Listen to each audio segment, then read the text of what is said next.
Hi guys, welcome to episode 10 of my Understanding Mental Health topic I've been talking about for the last 10 weeks, I guess. This one's about postnatal depression, and it talks about postnatal depression in mothers and also a bit in fathers as well, because it is becoming more common that men suffer from postnatal depression now. I've got lots and lots of notes today. It might be a bit longer, this video, but yeah, I'll go through it as quickly as I can. And if you have any questions, then give me a wee message. So postnatal depression is a type of depression which some women experience after they have a baby. I'll get into the kind of men side of it as we go further on in the video. So there's a big difference between the baby blues and postnatal depression. I'll talk about that in a few minutes. So feeling emotional or tearful for long, and if feelings are deeper than they are for baby blues, then it is postnatal depression. If for a short term, it could be considered as the baby blues, which can be managed. There is a thing called, I'm not too sure if I'm pronouncing it right, puerperal psychosis, which is an extreme form of depression, which I'm going to go further into it as we go. And as I was saying, it affects men too, unable to cope or feel they aren't supporting enough. But I'll go in greater detail as we go forward. So baby blues is completely normal. It is common.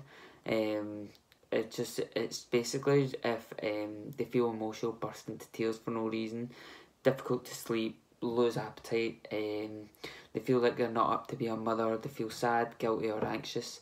That's between like 3 to 4 days. If longer or worse, it could turn into postnatal depression. 1 in 10 mothers actually go through postnatal depression, which usually emerges within the first year of the baby being born.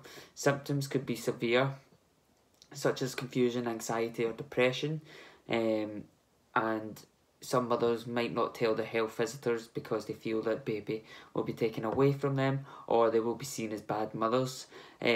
So there is lots of possible risk factors for developing postnatal depression. I've kind of it's kind of more in 4 categories. Medical history, so if they've had bad pregnancies before, then that could lead to postnatal depression. Individual social and psychological circumstances, if the relationships and if they had complications during the pregnancy as well, that could factor into postnatal depression. Some mothers are shocked to be a mother and are not prepared for physically when they have the baby, and what they need to learn to look after the baby. And other stresses in life could also lead to postnatal depression as well. So the puerperal psychosis, again, I'm not too sure if I'm saying it correctly. I apologise if I'm saying it wrong. So this is postpartum psychosis, which is severe mental illness or psychotic symptoms. So this leads to having depression, where they've reject the baby, push the baby away and don't connect with the baby. They become suspicious, paranoid that they're being judged or talked about. They could lead to violence or threatening behaviour, either towards a partner or towards other people as well. Could develop hallucinations, which means that they're unable to tell what is real and what isn't. They get more agitated and become irrational to everyone, and their mood can change very drastically. So I've got some feelings an individual may have when they're going through postnatal depression. They might think about death, like suicide, not wanting to go out or not wanting to take an interest in the outside world. They become tired, numb, unable to cope, therefore they feel guilty, lose their appetite, hostile to the partner and to the baby, loss of sex drive as well. Panic attacks is kind of it kind of factors into postnatal depression, and this is overcome with anxiety, hard to concentrate, anxious about obsessive fears of the baby for the baby's health and the baby's well-being, as well as their own and their partners as well. So as I was saying, it does affect fathers as well. 1 in 25 new fathers are affected. That number's going a lot. It's becoming a lot more common in men as well. So this is just like where it's becoming increasingly recognised that new fathers may develop depression due to the baby being born. This could be due to the responsibility, feel they are not ready to get used to that kind of lifestyle, because it's going to be completely different when they become a father. Relationship drastically change again. That affects everybody. They may also struggle with loss of sleep, increased work needed to be done at home, as well as going actually out to work as well. And they could become that could lead to more depression, and they might feel left out as well if they don't if they are out of the house and they don't see the baby as much, and the mother's obviously if the mother connects with the baby, then the father might feel, oh, why am I not connecting with the baby as much? So yeah, it could affect fathers as well. I've not got too much notes about fathers, but I'm hoping to. I know somebody is going through or went through male postnatal depression, and I'm going to speak to him about it and try and get a better understanding about how he felt and everything like that. So yeah, that's what I'm leading up to. So it can it can affect postnatal depression. It can affect people. It could affect the mother with like a lack of motivation, lead to neglecting her baby, others in the family, isolated, despaired. They might again difficult to sleep, become too tired, might affect them physically, headaches, pains, muscle aches, struggle eating, panic attacks due to anxiety. I mentioned in the last video about panic attacks. Push your partner away, feel guilty, can develop negative cycle thoughts. Again, I kind of mentioned that in the last video when I spoke about anxiety. It can affect bonding with the baby. So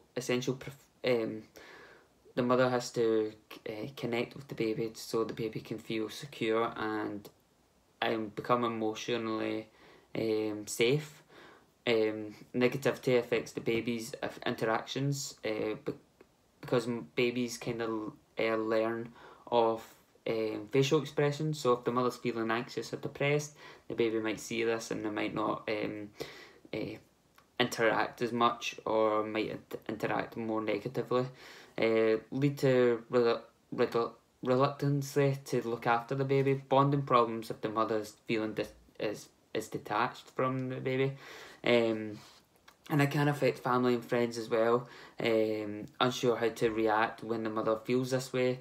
Helpless, depressed due to the mother rejecting and unable to connect with other people. Tiredness for helping around the house. Resentment. I mean, there's quite a lot of different ways how it can affect so many different people that not many people actually know about. So there is ways to prepare for birth that may reduce the risk of postnatal depression. I've kind of named a couple. Being active, avoid being overtired, eat normally, avoid major stress if possible. Making new friends reduce risk of feeling alone and isolated, which is like two main symptoms of causing postnatal depression. Antenatal classes, in touch with GP, health visitor, counselling if the family has history of postnatal depression, support from the partner, friends, family could help reduce the risk. Partner helping as much as possible through pregnancy, just like doing little things for them could help in a long way.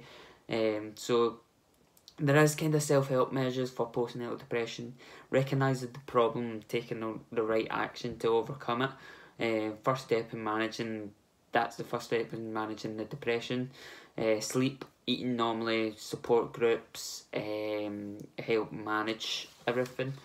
So I've got possible treatments for postnatal depression as well. Guided self-help. A GP can help a person to help themselves by providing manuals to give them the ideas of self-help. This provides practical advice on how to deal with their issues. Talking therapies. This encourages the person to talk about the problems and work to find better ways to overcome it. Whether this is counselling, one-to-one or group work. Cognitive behavioural therapy, CBT. This breaks negative thoughts and find out better ways to help the person think more positively. No one is perfect. Everyone makes mistakes, and that's what some mothers need to know. Because not everybody's perfect, but nobody's perfect. And instead of thinking negatively about it, to think, okay, you think of the positives of it. Interpersonal therapy. This focuses on the relationships with others, which contribute to feelings of depression and everything. So that's another kind of one that helps fight depression. Antidepressants. This is only recommended if the person has moderate postnatal depression, which a GP could probably notice, and previous history of depression. If the person has severe postnatal depression and they're not improving after seeing a counsellor or CBT, this antidepressants could help ease the symptoms, allowing the person to cope better with the new baby. I've got some resources and treatments available to individuals experiencing postnatal depression. So resources, GP, medication, refer to health visitor, community mental health team, counsellor, support group. There's so much that a GP can actually do. I know it's hard to get an appointment, but it does help. Health visitor, visiting on a regular basis, could help some struggling mothers to give them the support they need. A health visitor could refer a person to a support group if there is one available within their community. Midwives are massive help during pregnancy. They could help if they are made aware there have been previous issues of postnatal depression to help support the mother in any way they can. A person may need to see a psychiatrist or a nurse who can refer them to the community mental health team if needed, and talking to a counsellor could be very helpful. This kind of looks at how they are feeling and try and find a way to overcome it. And there's lots of different tips and support that they can help with. So there's also treatments. This varies on the symptoms of postnatal depression, as everyone is completely different. CBT and IPT is recommended first for treatment for mild to moderate postnatal depression. If the woman doesn't have any previous mental health illnesses. Antidepressants is usually only recommended if the person has history of depression, they have severe postnatal depression, or if they have not responded to counselling or the CBT and IPT. So again, with this word puerperal psychosis, there's different resources for a person which they might require if they suffer from struggle with this. So it's treated as an acute emergency. If mother is a risk to the baby or herself, they could be required to admit into a psychiatric hospital where assessments will be made regarding the safety. Refer to community mental health team specialists, including psychologists, psychiatrists, nurses, occupational therapists. They could help. Partner or family can look after baby until the mother is well enough to return home if she's in the hospital. So there is different treatments as well for the puerperal psychosis, medication, an antipsychotic to combat the symptoms of psychosis, and a tranquilizer which helps the relaxation of for the person. If they are taking these medications, they are unable to breastfeed, as it may affect the baby. Another treatment, which is quite rare and is only used in severe circumstances, or only when like antidepressants or other treatments are not working, and this is electroconvulsive therapy, ECT. This is when a person is given a general anaesthetic and medication to relax the muscles. Then the electrodes are placed on the head, and the electricity pulses is passed through the brain. It's unclear if it actually works. It is thought that the electricity decreases the number of connections in the brain to the levels which is seen in people without this psychosis. So that's all the notes I've got for postnatal depression. Again, I'm going to I've got a friend who's went through it, so I'm going to ask them to see if they can try and get onto my YouTube channel and we can discuss it in better detail. It was very interesting, this topic. It was quite hard hitting. I think quite a lot of people struggle looking after a baby because it is completely different to what they're used to, and yeah, it was an interesting topic, and I'm happy that I've managed to read through it, and I hope I've helped some people know what postnatal depression is, and kind of find ways to kind of try and overcome it, or try and deal with it better. So yeah, that's postnatal depression done. The next video that I'm going to do is about ADHD, which is quite a short topic, I think. So it might not take as long. I say that, but it'll probably be 20 minutes or something. So, so that's the next video. I'm still thinking of doing videos, kind of interviews with people who have gone through mental health issues, and I want to try and get as many people on the show as possible. And this way they can share all the stories about different kind of mental health issues and how they overcome it, and it could help support and help show people that they can overcome it and show different ways of how to cope with everything. So yeah, thank you very much for watching. I'll see you very soon. I'm not too sure when I'll be able to post the next video. It should hopefully be within the next few weeks. I'm going on holiday for 2 weeks very soon, so it might be after that, so it might be June sometime. So I'll see you then. Okay, thank you.